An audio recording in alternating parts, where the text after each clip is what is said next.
Maybe being a bit more physical in this fight. If that's the case, the fight is going to be evolving in a bit of a different way. It's not just going to be Fury trying to touch and go and Fury trying to outbox Usyk the way he was early in the fight. I have to be a little bit more focused and a little bit more smart to get the victory. I've been searching the world for 20 years to find someone who can challenge me. First time in years, I'm going in there as a challenger, not a champion, and I believe I'm better as a challenger, always, because I've got that goal of achieving something again.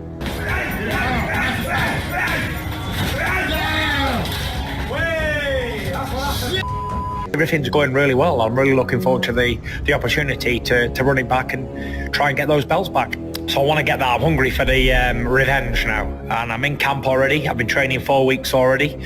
No, he's a fighter. He comes from a fighter family. Yeah. You know, his dad, you know, a mastermind within himself.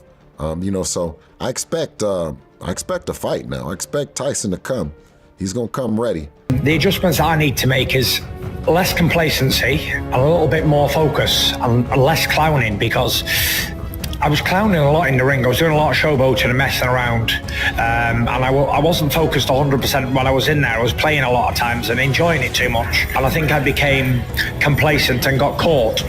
And that was it, you know, heavyweight boxing, it only takes one punch and you're caught. I lost a round, I got a standing count 10-8 round, and that cost me the fight by a split decision. So other than that, if I can just keep me focused and be on the game for the full amount of distance, if it goes that far, then I don't see why I don't win the decision this time again. But don't get me wrong, if the knockout comes early on or before 12, then I'll take it for sure. Got me trainer, Sugar Hill Stewart, I'm under his watch for lying. Well, one of the biggest fights that's coming up is Oleksandr Usyk versus Tyson Fury 2 on December 21st. How do you think that's going to go? Man, I didn't think Usyk was going to do Fury like he did him. You know, so Usyk has made me a believer. Yeah? Yeah, he's made me a believer. I think that he'll upstage Fury again. Oh, so you think it's going to be 2-0? It'll be 2-0. Sometimes he'll say to me, go on, let's do 10 in the gym, let's do 15, or let's do 5, depending on how he sees that I'm progressing. So it could have went either way, really, the last fight. He got the decision, so it gives me that fire beneath me now to run it back and get it back, get that decision back.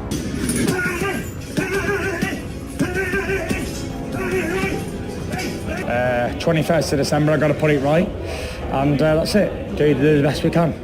Do you believe you stopped Oleksandr Usyk in a rematch, Tyson? It looks like I'm going to have to, because I didn't get the decision last time out, so I'm going to have to knock him out this time. Obviously, he's got a decision over me. He hasn't beat the Gypsy King, he knows that deep down. He did beat me. Listen, they've had to give me a dodgy decision to get a victory over me, and that says a lot after 17 years. As it would seem, my rematch with people is always ends up one way. I always end up knocking them out in the rematch. Whoever I've faced more than once has been knocked out in the rematch, so I'm envisaging something similar in the second fight with Usyk. All I can do is prepare well, train hard, eat well, go to bed early, wake up early, do the right things, listen to people around me, and the rest is in God's hands. In the span of just a few short years, Tyson Fury has etched his name into the annals of boxing history. With his unprecedented comeback from the brink of personal destruction, the Gypsy King has ascended to the pinnacle of the heavyweight division, defeating the likes of Deontay Wilder in what is considered one of the greatest trilogies in boxing history. He has become a symbol of resilience, a fighter who not only overcame his own demons, but overcame the toughest opponents boxing had to offer. But despite all of his achievements, Tyson Fury is not content. Fury will have to make some adjustments, and a piece of me thinks that it could be in the form of the way he made the adjustment against Wilder, where from the first to the second fight, he went from a boxer on the back foot to a physical guy on the front foot because he was so much bigger. I'm curious to see how that will play out against Usyk. I will say this, though. Usyk is not going to go as quietly as Wilder did. And it's given me like a fire underneath. People can say, oh, I want to change trainers, or I'll blame it on my conditioning coach, or I'll blame it on the cook, or I'll blame it on the mouse next door. You know, I'm not interested in all that. Same team, same everything, I know what I got to do. I thought I won the fight last time. I give him a full fight, me being boxing all my life and watching boxing my whole career, I give him round 8, 9 and 10. and round 9 was a 10-8. So that's what I give him out the fight, but obviously. What drives a man who's already done it all? Why, after years of ruling the heavyweight division, does Tyson Fury continue to seek challenges that could risk everything he has fought for? The answer lies not in the belts he has won, but in something far deeper. For Fury, it has never been about the material accolades. The Gypsy King is driven by the quest to prove that he is, unequivocally, the best heavyweight boxer to ever step into the ring.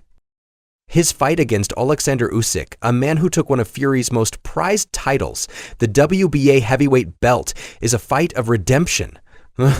But this fight means more than just another step towards cementing his legacy. It's about avenging his only blemish in nearly a decade and proving to the world that Tyson Fury is not a man to be underestimated. The judges saw it a bit different. A couple of them did. One of them had me winning. That's what it was. It was as close as it can be. Indeed. Didn't get the nod of the night. I'll make it right next time. Not the end of the world. I've got another 9 to go. I'm feeling pretty good, you know. It's very important at this level with my experience not to do too much, not to leave it in the gym. And I know a lot of people think, oh, well, the harder you train, the better it is. Definitely not. You can leave it all in the gym and have nothing left on the night. And, you know, after being undefeated for nearly 2 decades, 17 years, I thought like maybe 10 years ago, 5 years ago, I thought like, oh, if I ever get knocked out or lost, I don't know what would happen. And it's happened and nothing's changed. I'm still doing the same old. Nothing changes in the day of dad. I suppose if I was on my own in a penthouse in Miami with a supermodel and a Ferrari and a poodle, then things might have changed. Considering I'm not that type of a person, I'm just doing the same old stuff I always do. Nothing much has changed. Nothing really. And it's given me a little bit of a lift because now I've got something to really return for. And here's the interesting fact that in 2 decades, no one has ever survived a rematch with me, standing. And all of the rematches that I've had with John McDermott, the trilogy which is Aura, the trilogy with Wilder, and I'm going into a rematch of this, I've stopped every one of them and knocked them out. So yeah, I'm looking forward to the challenge. The second fight will be different, like the second fight for Wilder was going into the rematch of Usyk. It's going to be the same. I'm going to roll the dice and it's going to be you or me. Best foot forward and swing away. And I've never been afraid to get Nap's spark out, and I've always put it on the line every time. So let's see if he's willing. So people say to me, like, you're 36 now, you've been doing this since you've been 14. Why keep going? I just love to do what I do. I love to come in here. I love to hit that big heavy bag. I love to do me a bit of sparring and training and all that. And I don't see there's anything better for me out there than to do what I actually have a passion for. At the moment, I don't have a passion for any other business that I'm involved in. Not really interested at all. And I absolutely love doing what I'm doing. People say you can go on too long, you might get hurt, this, that and the other, but end of the day, I'm the one who's got to make that decision. And for now, God's got a plan for me. And whatever that plan is, then I'll follow it and I'll go all the way with it. And the plan ain't for me to walk away right now, or else I'd have done it already. So I'm just following the path, and wherever it takes me, that's where I'll be. Usyk's what he is. He's ugly rabbit still. He's always going to be an ugly rabbit because ugly bastard. But I'll see him on the 21st. Rabbit. And I'm going to take all my belts back once again. Guarantee you. Minus the IBF. Yeah, I'll get that back as well after. When I fight Usyk in December and beat him, I'll reign all the belts that I should never have lost. And then I'll fight the Dubois and take that off him as well. That's your plan? Yeah, that's my plan.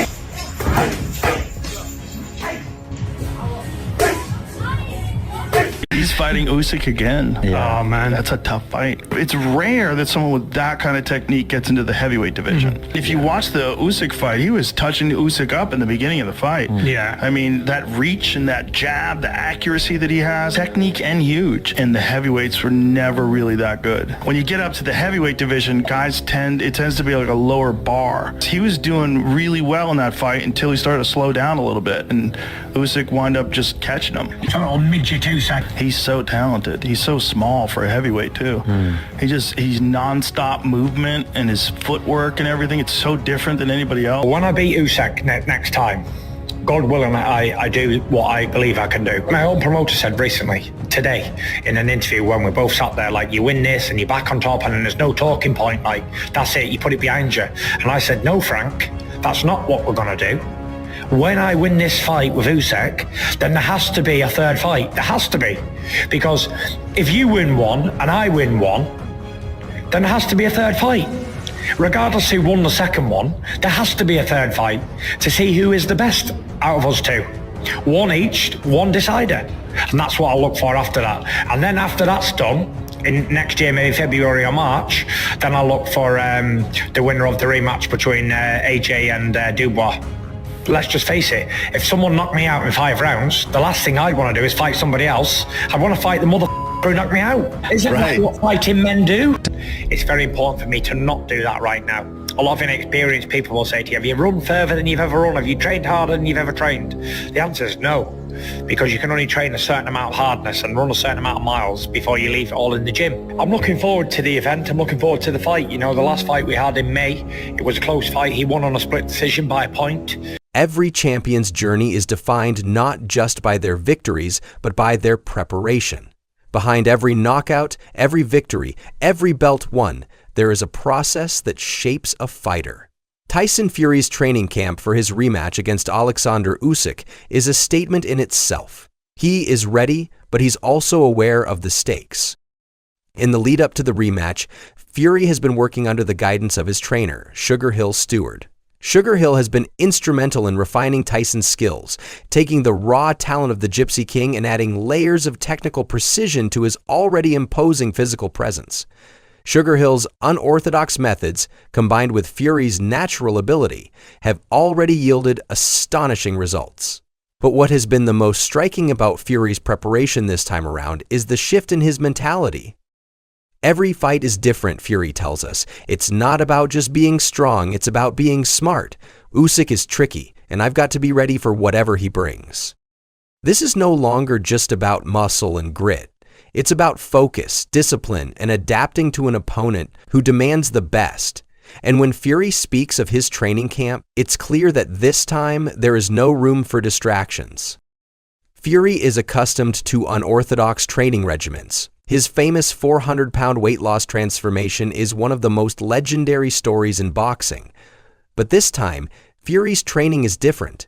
Sugar Hill's philosophy is about precision and explosiveness. Fury spends hours working on footwork, ring movement, and, perhaps most importantly, his defense. However, what truly stands out is the psychological shift. In his previous camps, Fury had been known to take liberties, showboating, clowning in the ring, almost as if he was playing with his opponents. But this time, Fury has a point to prove, and his commitment to the fight is unparalleled. His respect for Usyk, the former cruiserweight champion turned heavyweight sensation, is palpable. He's not going to underestimate Usyk the way he might have done in the past. Sugar Hill Stewart's influence cannot be overstated. Fury's boxing coach for the past several years, Sugar Hill is known for his no-nonsense attitude. His training sessions are grueling, but they always result in results. Under his guidance, Fury's defensive game has improved significantly, and his punching power has become even more dangerous. Sugar Hill, speaking candidly about the camp, says, "Tyson has always had the ability to be great. What we're doing now is refining that ability to ensure he's got everything in his arsenal to defeat Usyk." Fury's workout schedule is intense, but it's also controlled. He knows the balance between pushing his body to the limit and maintaining enough energy for the fight. The goal isn't to burn out in the gym, it's about being fresh and mentally sharp when he steps into the ring. There's a fine line between overtraining and undertraining, says Fury. It's all about knowing when to push harder and when to pull back. As for the question of how much Fury is training compared to previous camps, the answer is clear. This time he's training smarter. The stakes are higher, and Fury knows it. Tyson Fury's first fight against Oleksandr Usyk was billed as one of the most eagerly anticipated heavyweight bouts of the decade. Fury, the undefeated Gypsy King, against Usyk, the slick, technically brilliant, former cruiserweight king who had already proven himself as a formidable force in the heavyweight division.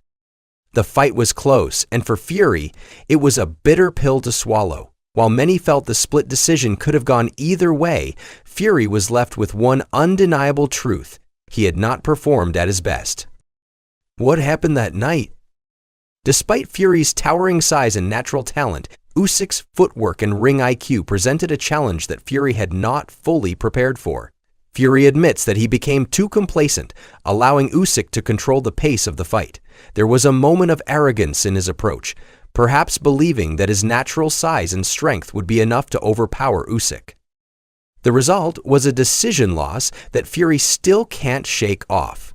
Why wasn't he focused? Why did he allow himself to clown around in the ring, enjoying the spectacle more than the fight itself? These questions have haunted Fury ever since that night. I should have been more disciplined. I got caught out, Fury admits. I gave him too much respect and not enough attention. That loss stung, but it also lit a fire inside Fury that he can't seem to extinguish. There's one thing the Gypsy King does not do, it's lose without a fight. The mistakes and lessons learned. Fury recounts how, after the fight, he spent hours in reflection. He watched the footage over and over again, analyzing where he went wrong.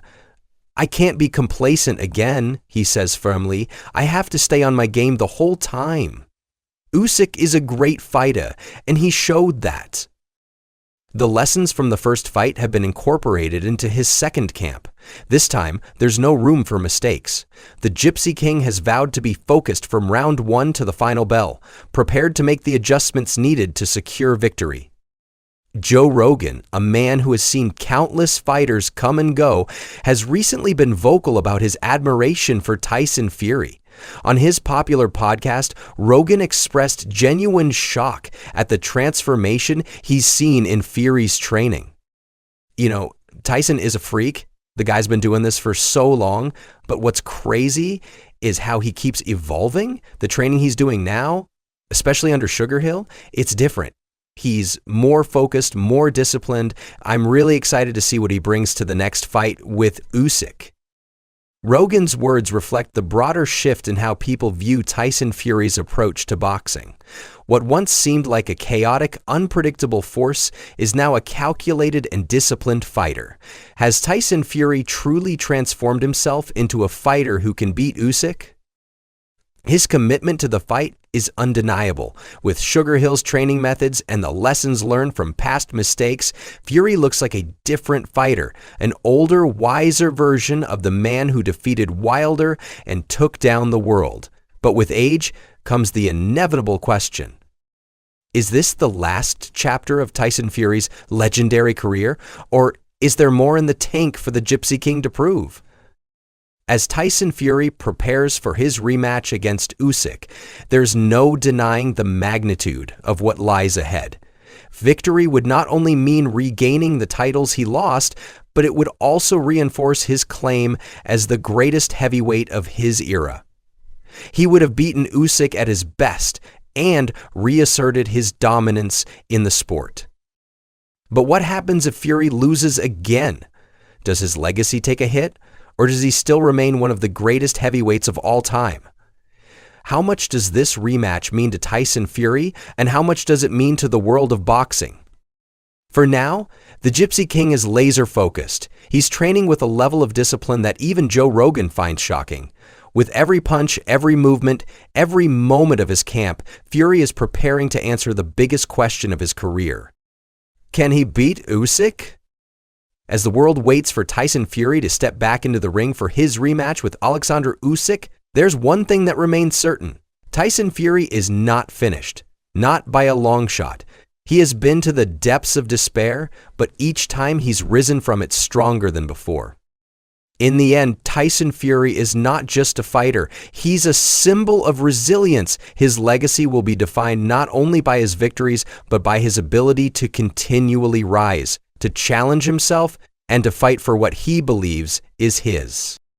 As the rematch with Usyk looms ever closer, the world will be watching, eager to see if Tyson Fury can complete his journey to redemption and reclaim his place atop the heavyweight division.